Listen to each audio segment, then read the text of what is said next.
E aí, gente, tudo bem com vocês? Sejam muito bem-vindos a mais uma aula aqui do curso de intensivo de História da Arte do canal Parabólica. E hoje a gente vai falar da arte mesopotâmica, tá? Eu já vou colocar a capinha aqui e a gente vai entrar hoje em arte mesopotâmica e semana que vem já é arte egípcia. E aí eu vou ver a possibilidade da gente soltar mais uma aula de exercício das 4 primeiras aulas na sexta-feira, tá bom? Então a gente entra hoje em Mesopotâmia, na semana que vem Egito. Então eu já vou começar para a gente não perder tempo. Deixa eu descer a janelinha aqui para não incomodar o texto. Beleza, vamos lá. Qual a importância da gente estudar a arte mesopotâmica, né?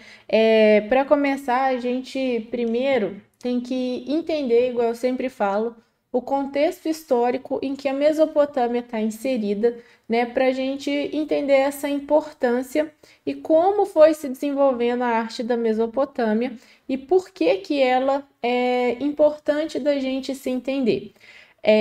Como a gente falou de pré-história na última aula, e a gente está entendendo, né, vendo a história da arte ocidental, entender a Mesopotâmia e como ela foi se desenvolvendo é o que a gente tem, né, de base para se entender todo o resto de como o Ocidente foi se estabelecendo. Como eu falei lá na primeira aula de estudo social da arte, né, que a arte ela vai representar a maneira como o ser humano se expressa diante dos acontecimentos do mundo, uma resposta, né, dos seus sentimentos perante as mudanças que vão acontecendo, a gente vai começar a entender e até hoje a gente vê herança, né, desses antepassados que foram aí a base para toda a arte e o desenvolvimento social, desenvolvimento arquitetônico, formas urbanas que foram acontecendo e a gente vai ver isso, né, nas próximas aulas, principalmente no Egito, na Grécia, né, Roma, como que isso foi, né, perpetuando até o que a gente tem na arte contemporânea, nas cidades contemporâneas,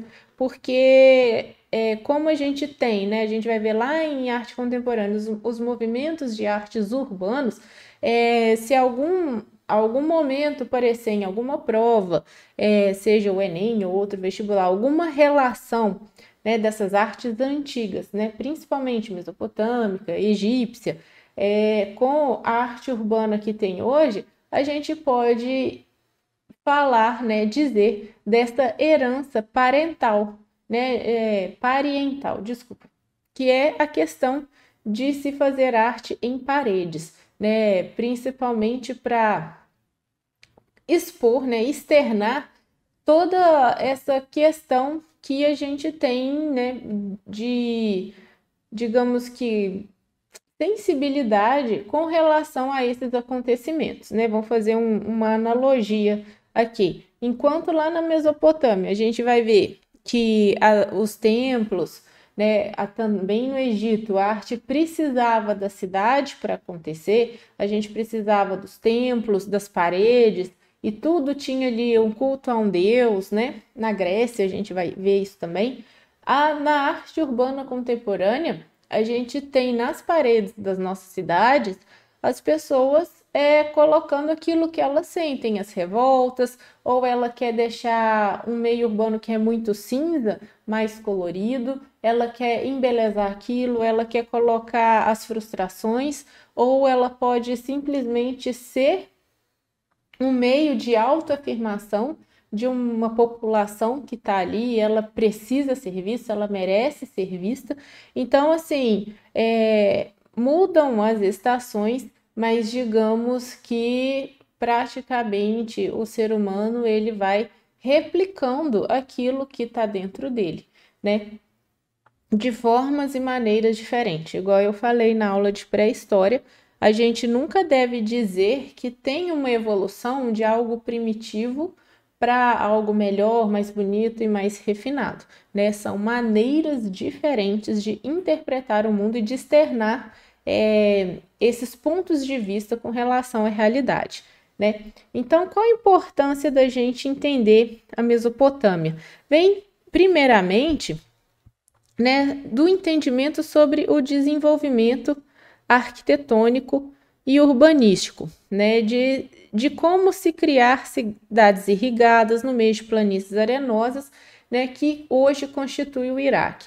Né? E por que entender o desenvolvimento arquitetônico e urbanístico, para se entender a arte, ele é muito importante?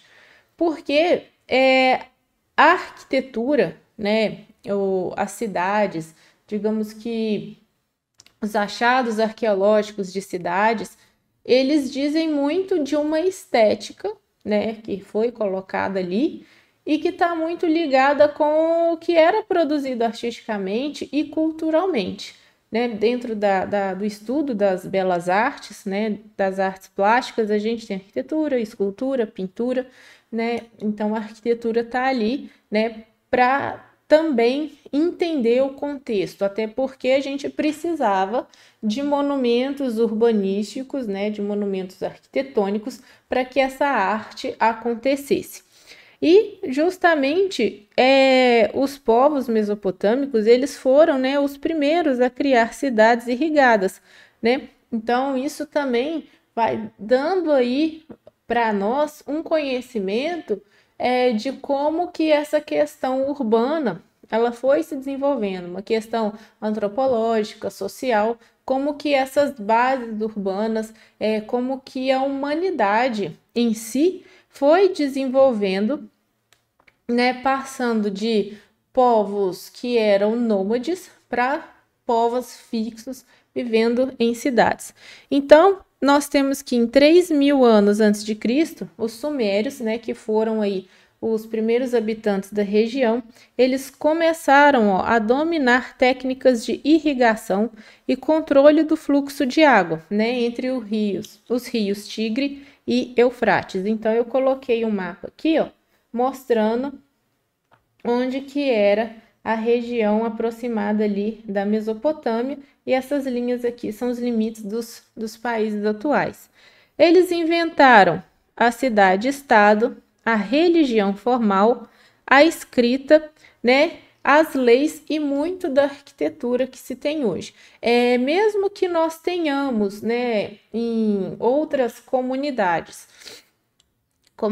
que eu digo assim, povos nativos, igual acontecia aqui na América, na África, no Oriente, que tinha a questão da arquitetura, nós estamos falando de uma arquitetura que foi desenvolvida ali mais no Ocidente, e coisas que o ser humano que foi desenvolvendo até os dias de hoje. Então, assim, por exemplo, o asfalto, né? A gente tem o uso do asfalto, lógico que não com a mesma composição do asfalto que nós utilizamos hoje, ele vem desses povos mesopotâmicos, justamente para ter essa questão de permeabilização, a gente vai ter a questão do tijolo. Então tem muito da arquitetura, né, que começou com esses povos mesopotâmicos. A arte mesopotâmica, ela representa as diversas manifestações artísticas, né, na questão da pintura, da escultura, da arquitetura, artesanato, a literatura. Então, como já foi ali se criando uma escrita, né, que é a escrita cuneiforme, a gente já tem literatura, né, que foram desenvolvidas pela civilização por cerca de 4.000 anos. E os principais povos mesopotâmicos foram os sumérios, os acádios, os assírios, os caldeus e os babilônicos. Né? E aí eu vou passar uma contextualização. Esses mapinhas aqui que eu coloquei, eles foram tirados do meu livro, né? O livro do Leonardo Benévolo, que chama História da Cidade, tá? Não precisa, tem um pelo voando aqui. Não precisa se preocupar com esses livros, porque são livros de ensino superior, tá? Então, assim, vocês que estão aí se preparando para vestibular, Eu trouxe mais para complementar, mas vocês não têm que ficar aí atrás desses conhecimentos, porque isso já é algo muito específico. Então, ó, segundo o autor Lewis Mumford, né, o que realmente aconteceu antes, né, que a cidade começasse a existir, a gente só pode ter mais ou menos ali conjecturas com base no que a antropologia e no que a arqueologia traz para gente, né? Então a gente supõe, né, o que mais provável é que os grupos de caçadores, né, residuais e os novos colonizadores neolíticos, cada qual demasiado disperso ali, tenham, para ter o domínio, começassem a ocupar o mesmo território. Então, a gente tinha ali uns grupos, né, de remanescentes daqueles nômades caçadores, que agora eles são novos colonizadores neolíticos, né? Eles começaram a ocupar ali o mesmo território, né? E eles começassem a permanecer juntos o suficiente para absorvendo modos, né, uns dos outros, aprender a fazer coisas, né, uns com os outros, né, a trocar informações e trocar alguns dos tipos de seus instrumentos, né? Então, assim, já que a agricultura, mesmo que de uma maneira ali muito inicial, começasse a ser dominada pelo ser humano, então eles começaram a trocar, né, algum tipos de seus instrumentos.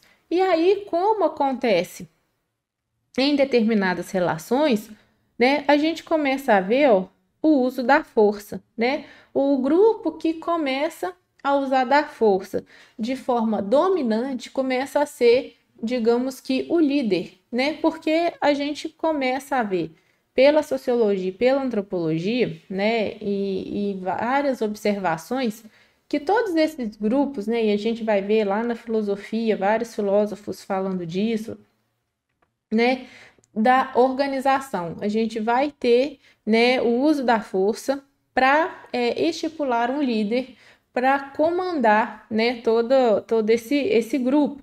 Então, ó, acaba tendo o uso da força sendo dominante nessa colônia, né, na união desses povos ali remanescentes. E aí, ó, se vendo como líder uma espécie superior de colônia em que as ferramentas agrícolas, né, não são vistas apenas como ferramentas, mas também se tornam armas de domínio. Então, nós vamos ver ali pessoas se unindo, né, trocando informações de cultivo da terra, né, de às vezes domesticação de alguns animais, de como técnicas de irrigar água, essas coisas, armazenamento de alimento. E aí nós vamos ter esses instrumentos agrícolas também sendo usados como armas de domínio. E aqui nesses mapinhas eu trouxe o desenvolvimento, ó, da região com o passar dos anos. Então a gente tem aqui de 3.500 a 3.000 anos de Cristo, ó, só a áreazinha aqui escurinha que tinham um desenvolvimento. Já de 3.000 a 2.500 anos de Cristo, a gente já tem a Índia aqui, ó, surgindo. Um desenvolvimento aqui, ó, nós temos aqui, né, essas áreas, ó, o Egito.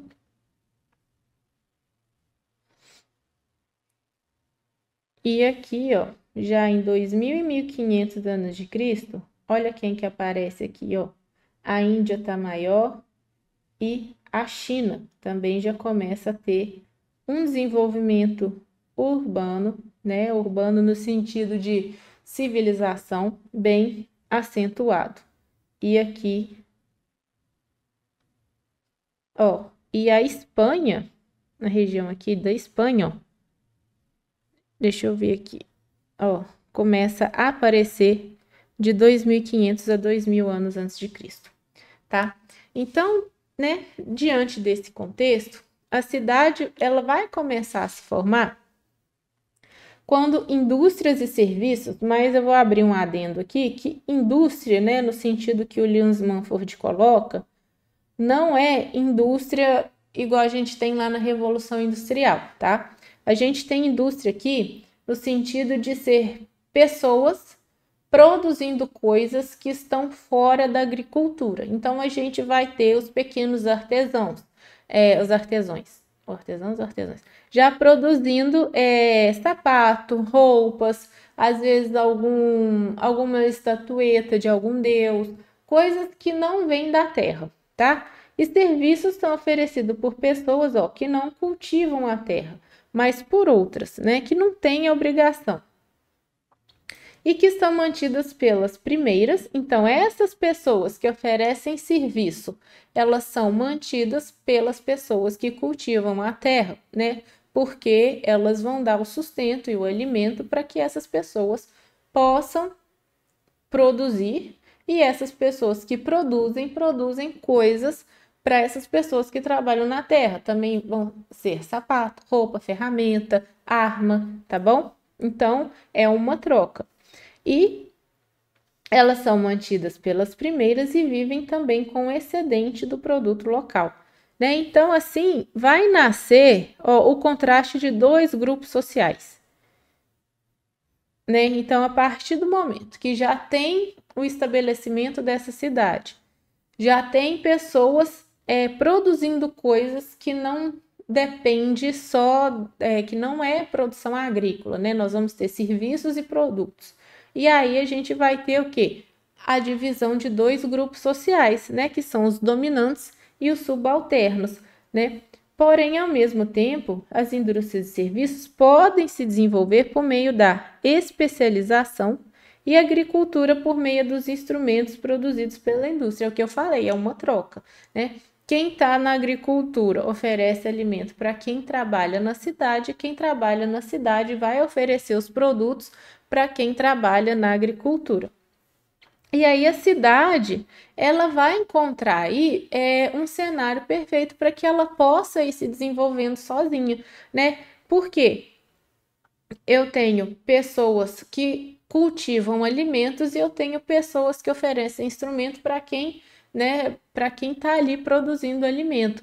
Então, a partir do momento que eu não preciso mais sair para ficar caçando, para ficar procurando alimento, trocando de lugar, eu vou tendo o quê? Mais condição de sobrevivência do ser humano. Então, cria-se um cenário de crescimento, né? Cria-se um cenário, então tem-se um cenário de crescimento. As pessoas morrem menos, eu tenho mais alimento, eu tenho moradias melhores, né? Com desenvolvimento aí da arquitetura, eu tenho técnicas, armas, eu vou começar a ter ali um grupo de pessoas que vai ficar voltado para a defesa dessa cidade, né? Que vão se formar os exércitos. Então, ela vai começar a se desenvolver sozinha e projetar a sua evolução.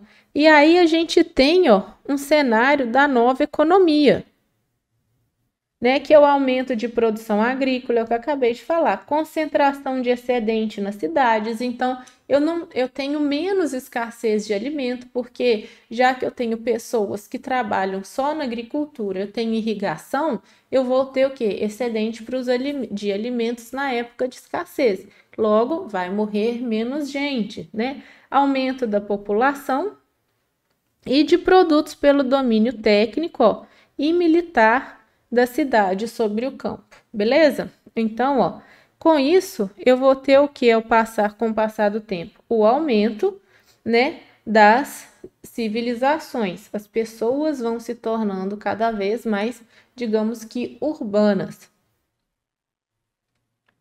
E a gente vai ter aqui a pirâmide social para a gente ver aonde que o artista vai entrar nisso tudo, né? Porque você fala assim, mas você está explicando o contexto histórico, onde que entra o artista?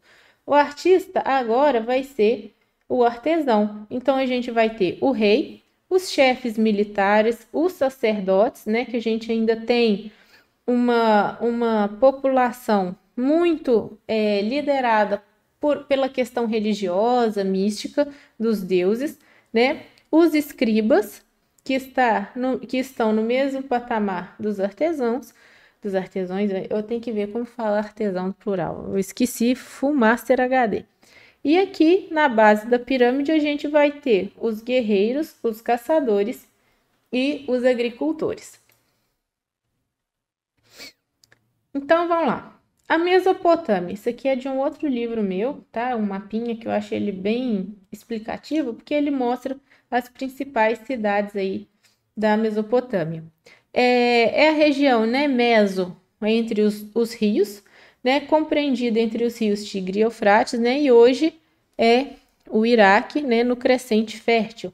A gente tem climas com invernos rigorosos e os verões, eles são muito quentes, solo de aluvião, com terreno firme e grandes profundidades, então vai ser um terreno muito favorável para a construção e para a agricultura. Cerca de 3.000 anos antes de Cristo, a gente já tem instalação da civilização sumeriana ao sul e Acádia ao norte, tá? Então a gente vai ter aí o rei Sargão, né? O antigo funda o Império Acádio e aí a Babilônia, ela vai se tornar a capital do império. Em 2.500 anos antes de Cristo, a gente já tem a Síria como uma região independente, tá? E tem a capital Assur, então tá bem aqui, a região da Síria. E as guerras sucessivas entre a Síria e Babilônia, até Nabopolassar fundar o Segundo Império Babilônico. Então vão ter várias guerras até a fundação do Segundo Império. E a gente vai ter uma religião com índole dualista, né? Sempre ali a questão do bem e do mal, e apresenta um cerrado animismo. O que é animismo? Animismo é uma digamos, né, dentro aí da psicologia, que é o primeiro questionamento da psique, né? É a questão de achar que tudo tem alma. Então, flor tem alma, árvore tem alma, pedra tem alma e os astros têm alma. Então, eles viam os astros, né? Tanto que eles vão criar astrologia, né? Aqui, ó. Eles veem os astros como os deuses, né? Os deuses aí, eles vão ter alma. Então, o animismo é a questão filosófica, né? De questionar, de achar que tudo tem uma alma, digamos que humana. Eles eram hábeis astrônomos, né? E por achar que os astros têm alma, eles imaginaram, né, a influência dos astros sobre os indivíduos. Daí vem a astrologia, né, questão de astrologia. E os templos eram simultaneamente as casas de oração e sacrifícios e também os observatórios astronômicos, beleza? Então, além de astrônomos, eles eram astrólogos, tá? E aí eu trouxe para vocês um esquema de como que eram mais ou menos essas cidades. Nossa, Mari, mas por que você está falando tanto de cidade e de contexto histórico? Porque nessa época a arte ela já vai, igual eu falei, ela precisa de um anteparo e de um cenário para acontecer. Então ela precisa dos templos, ela precisa das paredes. A gente vai ver que as paredes das cidades, elas eram ornamentadas, elas tinham os deuses desenhados, tá? Então, eu preciso de ter isso para essa arte acontecer. Lembrando que o artista agora, ele está muito mais no papel de um artesão do que de um artista que está ali expressando o seu sentimento, como a gente vai ver mais para frente. Então, aqui eu trouxe, ó, aqui, peraí, volta aqui. Nessa perspectiva, a gente tem a cidade murada, né, o que a gente chama de arquitetura militar. Todos esses muros, eles eram ornamentados. Então, ó, eu tenho a cidade murada, a gente vai ver que a cidade medieval, ela também era murada. Os zigurates, que eram as pirâmides. Os palácios, né, aqui tinha o palácio. A sala do trono.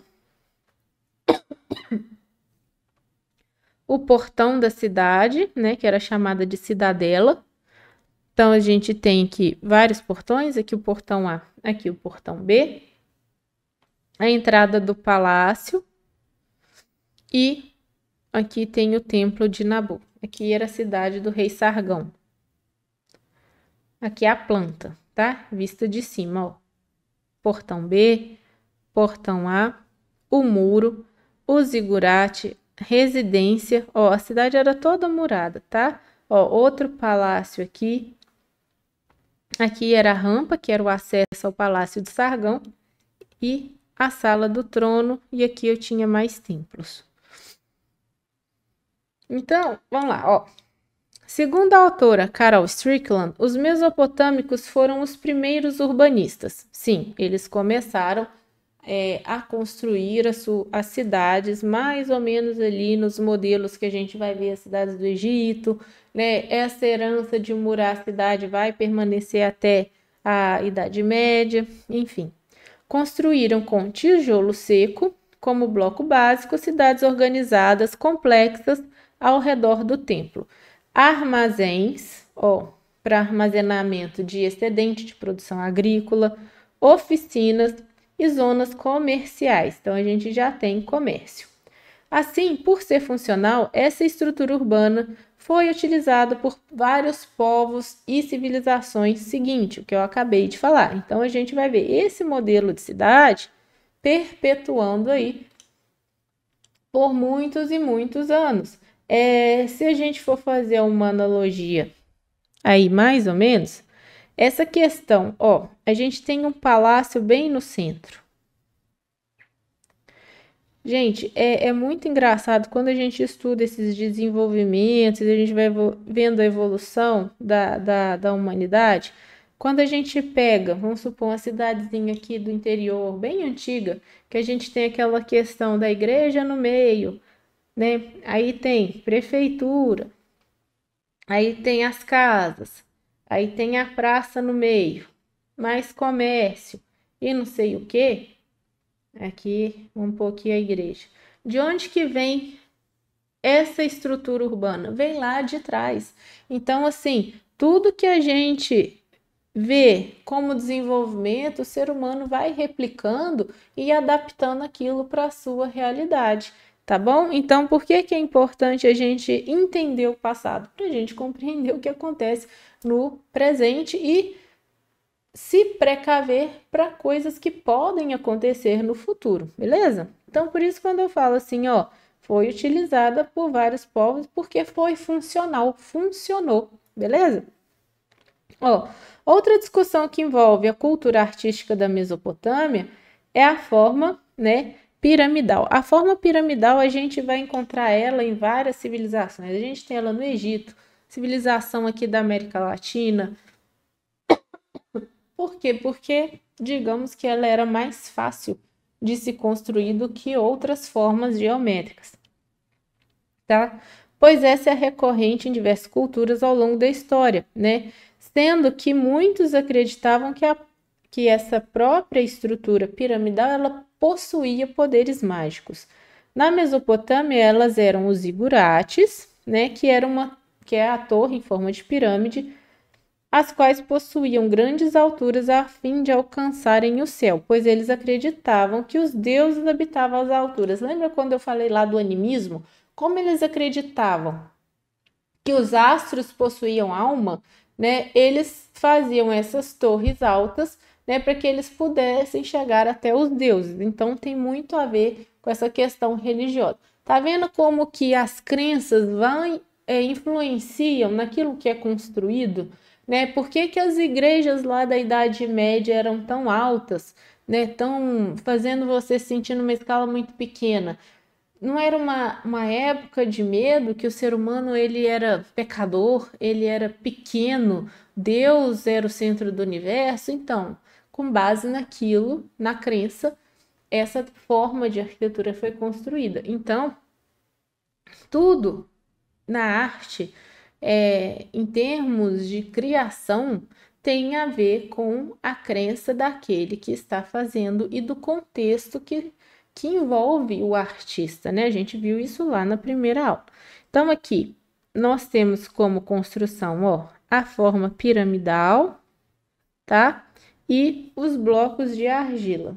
Aqui tá? Foi desgastado pelo tempo, mas a gente tem o zigurate. E os tipos e funções da arquitetura mesopotâmica. Nós vamos ter, desculpa aqui, a arquitetura religiosa, né, que eram os templos comuns, os ziguratos, né, que eram os templos com forma de pirâmide, e estima-se que na Babilônia, ó, existiam mais de 200 zigurates, né, e eles mediam cerca de 100 metros de altura. Nós tínhamos a arquitetura civil, que eram os palácios de adoração, palácio do rei, e a arquitetura militar, que a gente considera as portas, né, os cinturões de defesa das cidades, né, as muralhas. A arte mesopotâmica, a gente considera que ela é menos conhecida que a arte egípcia, né, por um mero acaso. Digamos que as construções, né, para começar, elas eram feitas com tijolo cozido. Então, com o passar do tempo, né, com a erosão do vento, né, com chuva, né, com as próprias intempéries ali da natureza, eles foram se desgastando e muito se perdeu, né? E tem outra coisa que quando o rei sumério morria, eles não tinham a crença igual aos egípcios que uma representação daquele rei, de tudo que ele tinha, bastava para que ele fosse bem recebido, né, digamos que no mundo da morte, digamos assim.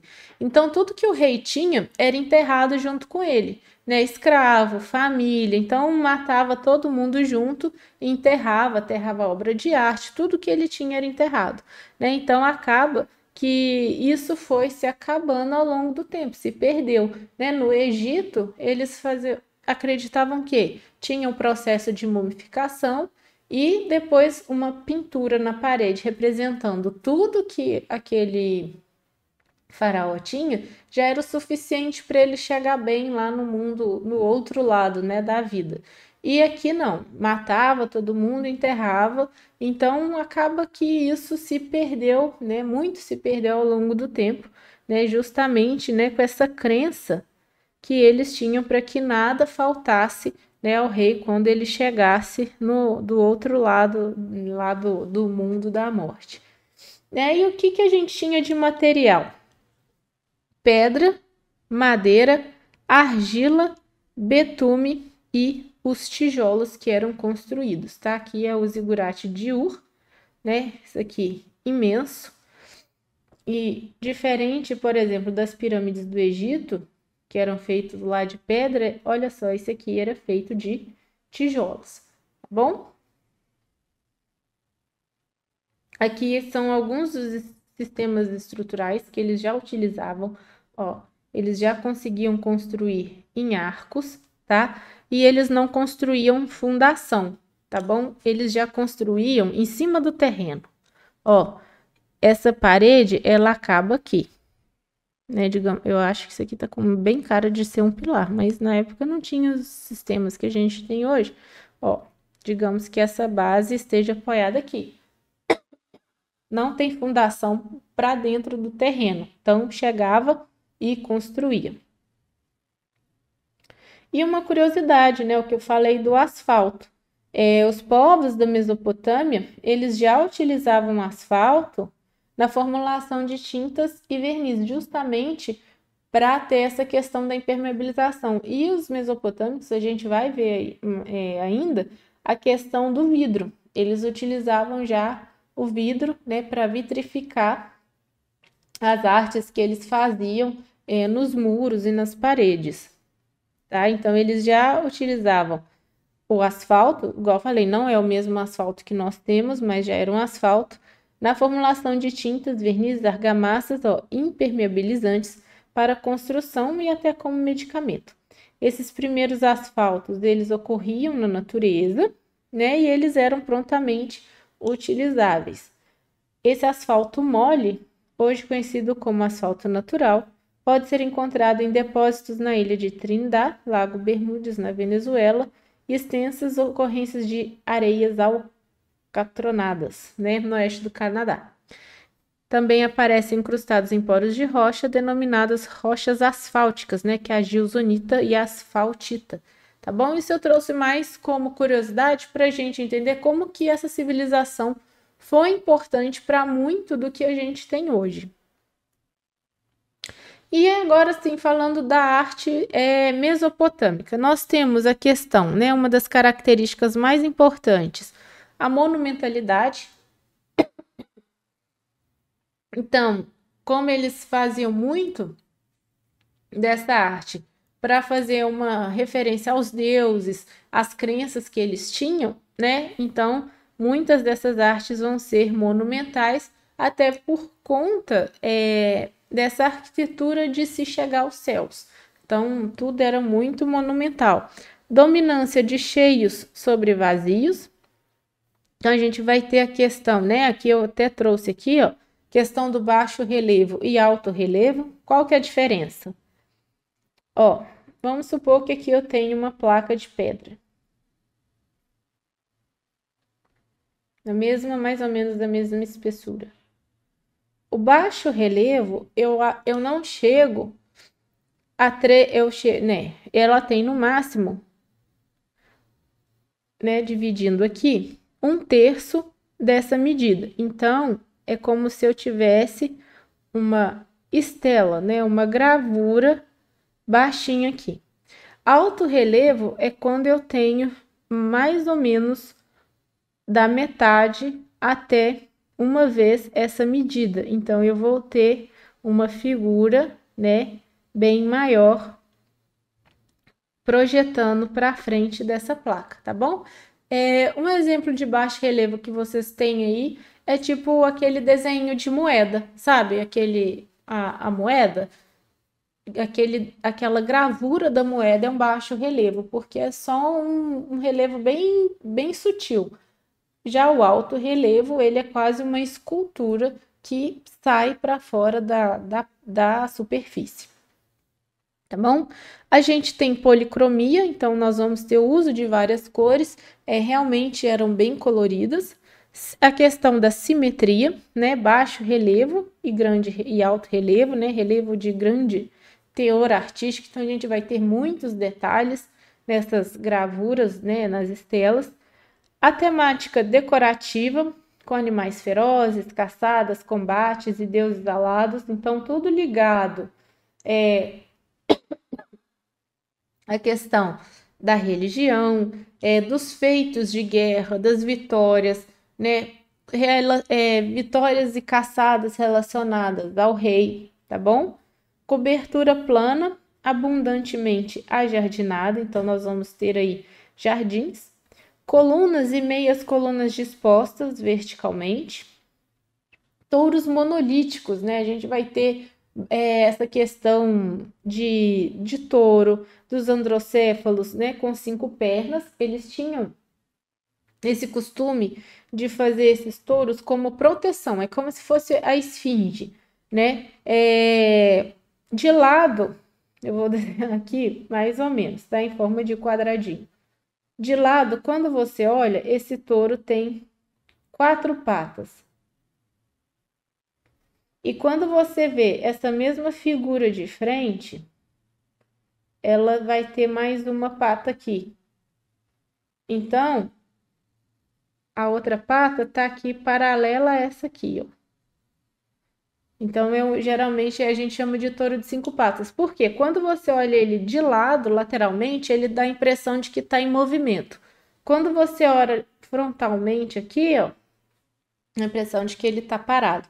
Então, eles tinham essa intenção de fazer as duas coisas ao mesmo tempo numa única escultura, tá bom? E nós vamos ter os obeliscos. Então, aqui, ó, todos monolíticos, né? Que é o lamaci e androcéfalos com 5 pernas para, conforme o ângulo. Então, dependendo do ângulo que você olha, eles parecem estar parados ou em movimento. Opa! E aí, ó, eu trouxe que tá lá no Museu de Londres, né? Isso aqui é uma deusa, né? Que é a rainha da noite e acredita-se que representa a Istar, né? De 1800 a 1750 anos antes de Cristo. É um painel retangular em relevo. Então, isso aqui já é um alto relevo. Ó, olha como que o corpo todo da deusa, ele projeta bastante a ponto de ter curvatura aqui, ó. Tá vendo? Eu tenho uma grande volumetria.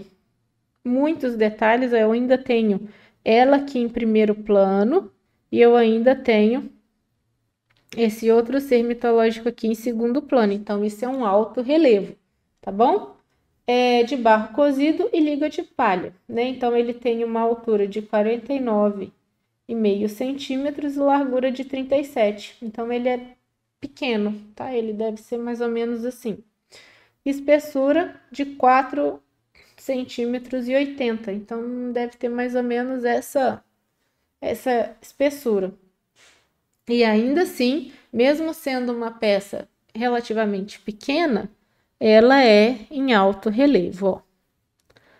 Olha a cabeça, tá bom? Ó, esse é o lamaci visto lateralmente, tá? Então, aqui eu tenho a impressão de que ele tá andando. No próximo slide, que tem um outro de frente, ele tem uma outra pata aqui, ó, paralela a essa. Então, dá a impressão de que ele tá parado, tá? Não há como estudar arte mesopotâmica sem falar dos palácios. Então, os palácios eram extremamente importantes para esses povos. Os artistas agora não ocupam mais uma posição como na pré-história, igual eu falei, a de curandeiros e xamãs, mas a mesma dos escribas, que também é de grande importância porque cabia à arte, né, formar a iconografia como meio para afirmar as simbologias como instrumento, a fim de disseminar a ideologia dos poderes, dos soberanos e da religião. Então, assim como os escribas, eles estavam ali a serviço do rei para afirmar, né, de forma escrita, as leis, as regras daquela sociedade, eu vou ter os artesãos, né, os artistas, ocupando uma mesma escala na pirâmide social, porque eu vou desenvolver, ó, a iconografia, a identidade, né?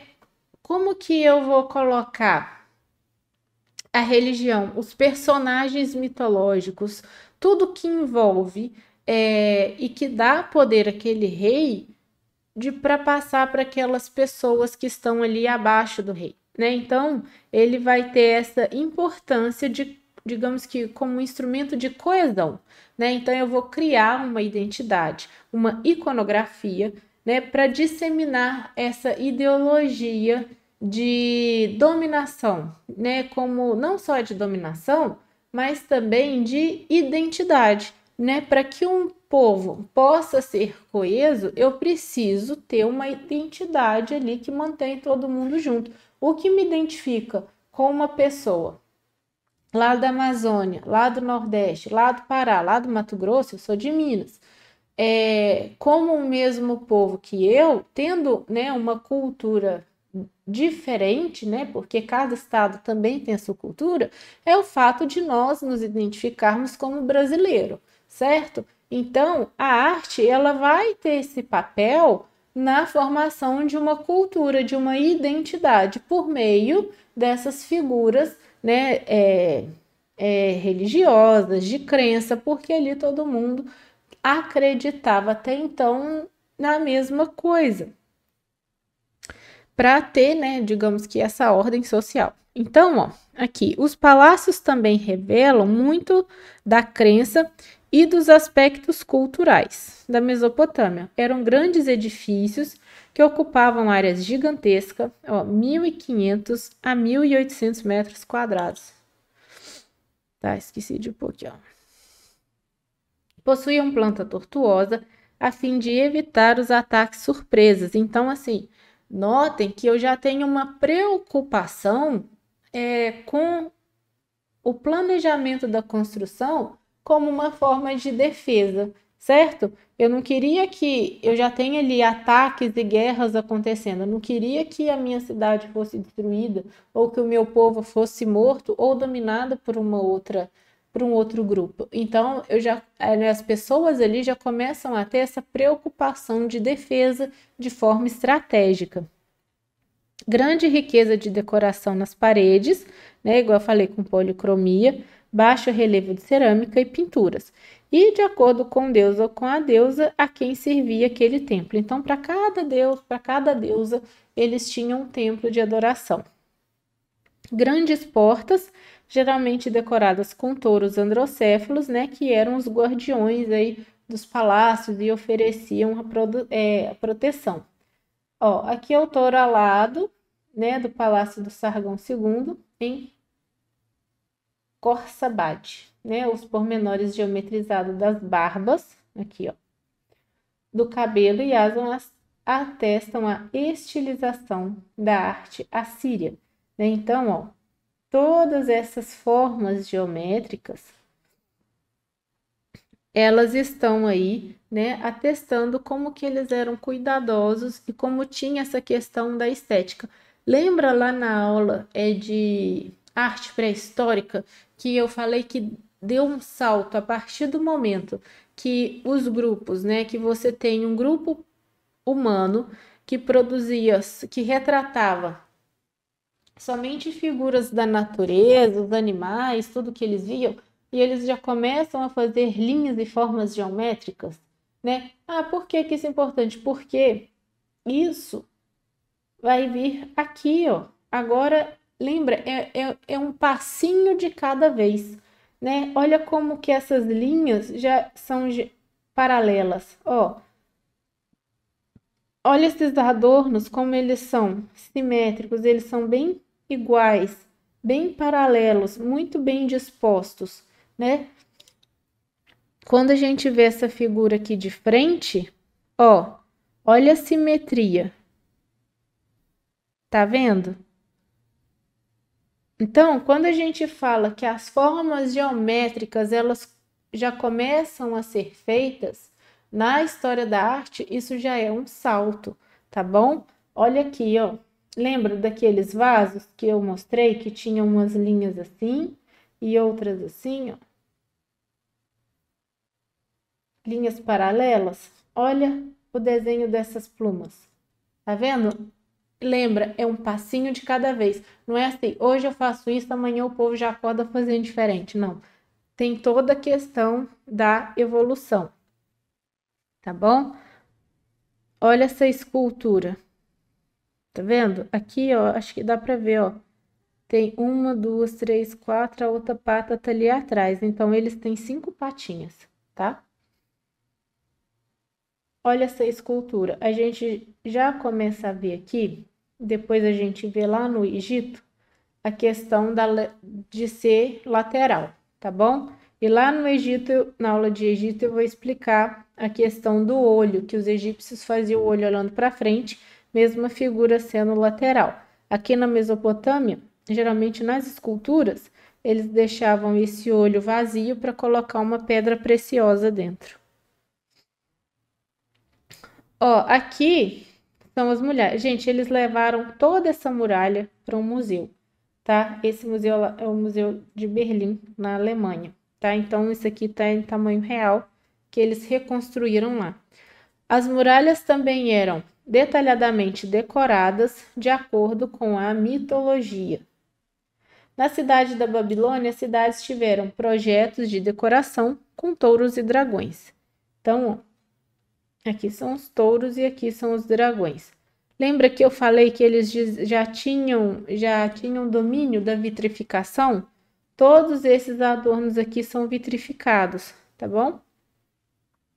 Então, ó, os touros e os dragões são os símbolos do deus Marduk e da deusa Ishtar, né? Que foi utilizada a técnica do tijolo, da cerâmica esmaltada e colorida dentro dos padrões da lei da repetição cromática alternada. Então, tinha a repetição das cores e a alternância. Então, era amarelo, amarelo, azul, branco, azul, amarelo, amarelo, azul, branco, azul, amarelo, amarelo. Então, vai repetindo as cores de forma alternada, né? E padronizado. Ah, mas isso não é meio simples? Não, gente, lembra que é um passinho de cada vez, tá bom? Isso aqui, se não me engano, são desenhos de flores, essas bolinhas aqui. E olha a escala. Ó, isso aqui. Pega a referência desse moço com tamanho, ó, até mais ou menos aqui. Isso, olha a escala disso daqui e foi todo revestido, tá bom? E nós temos também, ó, a repetição de padrões. É assimetria, tá? Olha como eles eram simétricos, ó.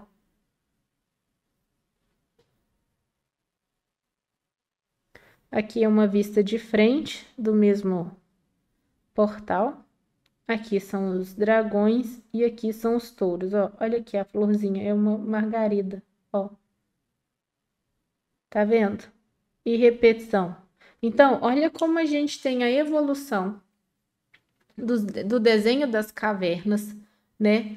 Para isso daqui, né? Ainda é um desenho de animal, ainda é um desenho na parede, mas agora é um desenho mitológico daquilo que eu acredito. Então, olha como que, à medida que a mentalidade vai evoluindo, no sentido de entender o que é o meio. Lembra que lá atrás, no nome pré-histórico, tinha aquela confusão de saber o que era o que eu estou vendo, o que era um sonho, o que era o meu pensamento, como que eu colocava isso para fora. E agora eu já tenho aquilo que eu acredito de ser um ser maior que eu, né? No caso, um Deus, um superior, e eu estou colocando isso na parede, né, de forma para criar uma identidade com o grupo social que está ali, tá? Então, olha como que a gente vai vendo, como que vai sendo criado laços mais complexos dentro de um grupo social. Ó, aqui é um detalhe do dragão. Vejam como que eles tiveram todo o cuidado de fazer as escamas da pele do dragão, ó. A cabeça ainda parece muito uma serpente, então com certeza eles faziam imaginando de acordo com aquilo que eles viam, né, com a questão da observação. E aqui o touro. Ó, também tem um cuidado com a textura do pelo, ó, chifres. A questão do olho também é em relevo. E os leões, também com a repetição, ó, policromática. Então, tem amarelo, azul, branco, azul, amarelo, azul, branco, azul, amarelo, azul. Então, e tudo dentro da mesma policromia, tá? As flores, até a questão do leão, o cuidado com a juba, olha a textura. Então, eles tinham muito esmero em fazer tudo, todas essas esculturas, toda a arte é muito bonito. E aqui é o baixo relevo que eu falei para vocês, que já vai narrar as cenas de guerra, de caça, os rituais, tá? Ó, a forma de arte predominante na Mesopotâmia, além da arquitetura, né? Porque eles utilizavam dos templos para se construir as obras de arte, é o baixo relevo, que combinado com a escrita cuneiforme em forma de cunha, os entalhes descrevem escrupulosamente cena após cena.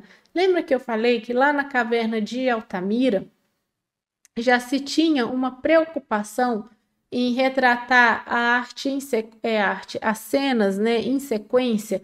Então tinha uma cena de caça e era como se fosse feito vários quadros daquela cena acontecendo. Aqui eles têm isso, tá bom? Então, ó, cena após cena, os feitos militares e a coragem pessoal do rei, né? Lembra que eu tenho a dominação, em expedições de caça e triunfos de guerra com o exímio realismo, então eles trabalhavam numa questão mais realista, mesmo que o modo de a representação se assemelhasse aos métodos egípcios, mas um pouco menos ordenado e menos rígido, segundo Gombrich. Então, o Gombrich realmente fala isso e tem uma explicação do porquê. Os egípcios, né, a gente vai ver na próxima aula, eles eram mais rígidos com essa questão artística por uma questão de crença, tá? A gente vai ter um período que essa rigidez vai ser quebrada, mas logo depois isso volta, né? E aí continua sempre, digamos que mais do mesmo, né? O padrão deles, né? O estilo deles era muito forte. E eles vão ter, né? O povo da Mesopotâmia vai ter um pouco dessa lateralidade, de se construir lateral, de representar essas figuras de lado, mas não tão rígido e nem ordenado quanto os egípcios, tá bom? Então, nós vamos ter, né? Lembra da dominação do rei? Então, ele sempre num papel de líder, de herói, de caça, de guerra, sempre essas cenas em que ele tem que mostrar que ele está apto para reger um cargo de dominância. E aqui, ó, nós temos, né, combinado com a escrita cuneiforme. Né, a questão das estelas, que eu falei para vocês, que são escritas e narrativas em pedra erguida, né, ou pedra alçada, com a intenção de veicular um significado simbólico, né, fosse funerário, mágico-religioso, territorial, político ou propagandístico, né, exposto em público de forma de anunciação. Então, na última aula, eu falei com vocês que a arte ela está muito bem ali, existe uma linha muito tênue, né, entre a arte e a comunicação escrita, né, porque a arte ela também quer passar alguma coisa, né, o desenho, né, tem aquela frase, quer que eu desenhe, quer que fique mais simples, mais visível de se entender, então, muito dos comunicados que eram feitos era por meio, né, dessas estelas, né? Então, assim, eu tô querendo comunicar ali que o rei, ele é um bom caçador, eu tenho uma imagem de um rei sendo, né, um vitorioso, um grande caçador, como forma de quê? De anunciação, de se autoafirmar. Se eu tenho um lugar que ele é dedicado a rituais funerários, então eu tenho cenas funerárias ali, cenas fúnebres e tal. Então, a arte mesopotâmica, ela é muito comunicativa nesse sentido, né, de sempre passar uma mensagem para aqueles. Lembre-se, né, aqui casado com a escrita, que nós estamos falando de uma civilização que desenvolveu uma escrita, então eles já tinham isso muito bem desenvolvido, a questão de se comunicar. E isso é uma coisa que nós vamos ver que dá uma coesão social muito grande, né? Ó, aqui a gente tem um estandarte de Ur, é muito famoso, tá lá no Museu Britânico, também conhecido como estandarte da Batalha de Ur, né, ou estandarte real de Ur, que é um artefato sumério escavado do que seria um cemitério real, né? Como que era um cemitério na antiga cidade, né, localizado ao que seria ao sul de Bagdá. Possui 3 faixas orientais que retratam o cotidiano de Ur. Então, como que eram as pessoas, como que eram feitas, tá bom? E a questão da escultura. A escultura ela passou a ser, como em outras culturas, uma expressão artística importante para a personificação tanto de deuses como dos reis. A relação entre o observador e a escultura é frontal, ou seja, quem observa deveria estar, né, de frente a frente, face a face com a figura, o que não determinava de maneira simbólica a igualdade entre os dois. Então, tem-se muito que quando você, né, a gente fala assim, não, me olha de igual para igual, me olha na cara, me olha de frente a frente. A escultura da arte mesopotâmica, ela era feita para que você a olhasse de frente, mas isso não significa que você está em pé de igualdade, por exemplo, com um Deus, tá? Mas ela era feita, né, para ser olhada de frente, né? Ao contrário, submete o observador a uma postura mais formal para reverenciar a figura representada. Então, eles é diferente, né, da nossa cultura, de algo que está à nossa altura, de frente para frente, quer passar essa ideia de igualdade, para eles não. A escultura, ela tá de frente para você, Deus está de frente para você, mas você tem que ter uma forma de respeito para olhar para ela, tá bom? Então a gente tem aqui, ó, as figuras do templo de Abu, né, de entre 2700 a 2500 a.C., né? E a figura maior é a do deus Abu, que é essa aqui. Enquanto as menores são os sacerdotes. Então a gente vai ver isso também lá no Egito, que quando a gente tem um conjunto de esculturas ou uma pintura, quanto maior é a figura pintada, maior é o seu grau de importância, né? Quanto menor é aquela pessoa que está pintada ali ou retratada, menor é o grau de importância dela. Então, geralmente, os escravos, eles eram pintados ou esculpidos bem pequenininhos, né? Os faraós já eram os maiores. Então, tem essa questão da escala.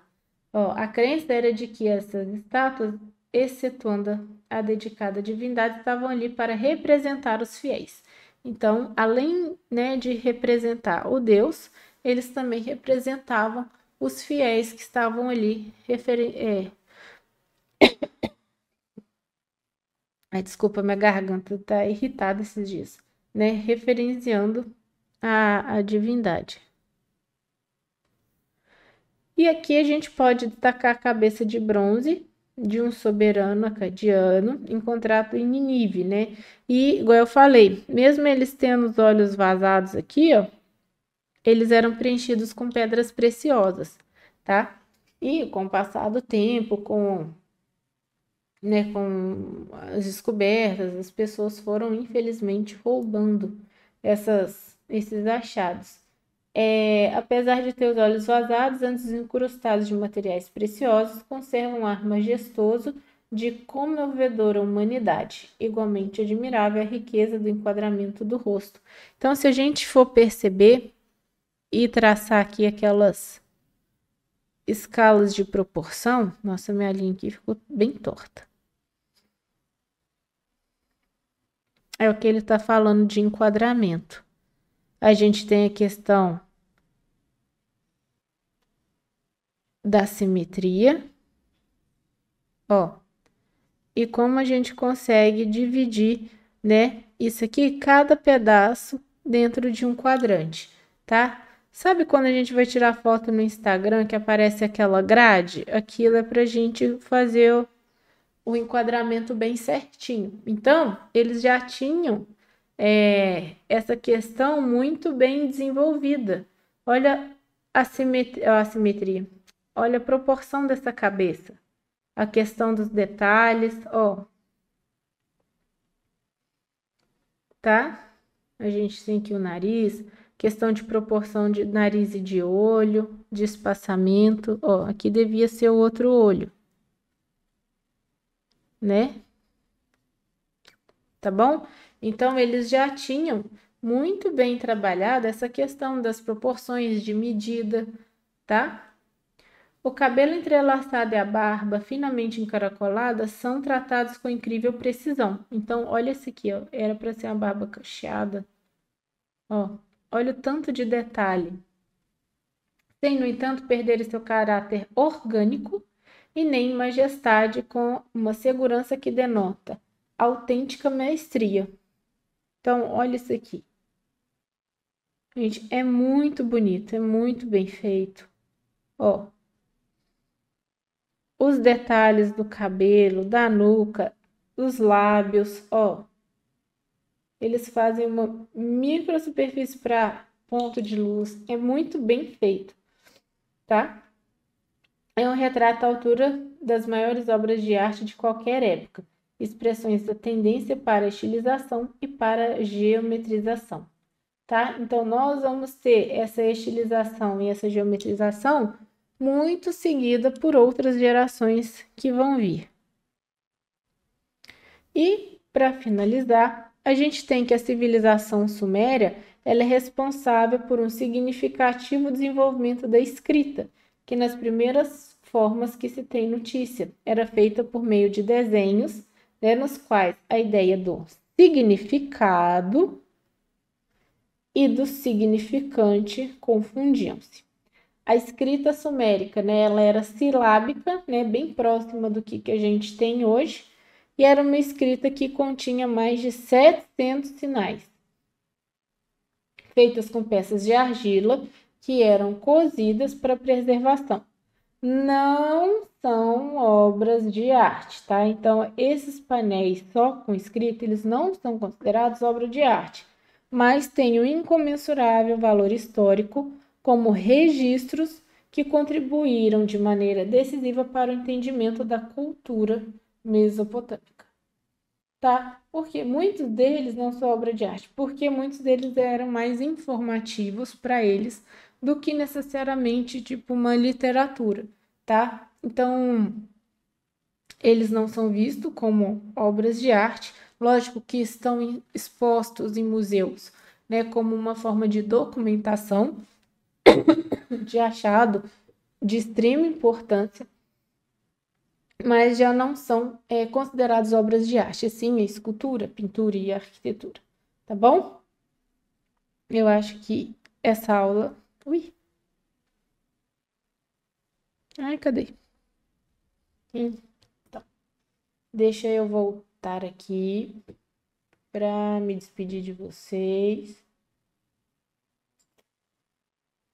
É isso, gente. Eu espero que vocês tenham entendido, eu espero que vocês tenham gostado. Essa aula eu acho bem legal, né? Estudar a arte dessa antiga, né? Para a gente poder ir fazendo um pouco de analogia com o que a gente tem hoje e mais para frente nos movimentos de arte moderna, a gente vai ver alguns movimentos ali fazendo um resgate dessas artes, o que é muito interessante. E porque até hoje eu acho que a arte ela é muito importante, igual a gente estudou lá na primeira aula, que com a arte a gente consegue ficar um pouco mais sensível para expressar aquilo que a gente está sentindo. Eu acredito que ela pode ser aí um dos caminhos para a gente ter uma sociedade um pouquinho mais tranquila e mais, digamos que, de boa um com os outros. Espero que vocês tenham entendido, espero que vocês tenham gostado. Qualquer dúvida, deixe nos comentários que eu costumo responder. Dê um like para curtir o nosso trabalho. Muito sucesso para vocês, né, nesse segundo semestre, nessa reta final. Um grande beijo, até semana que vem e fui!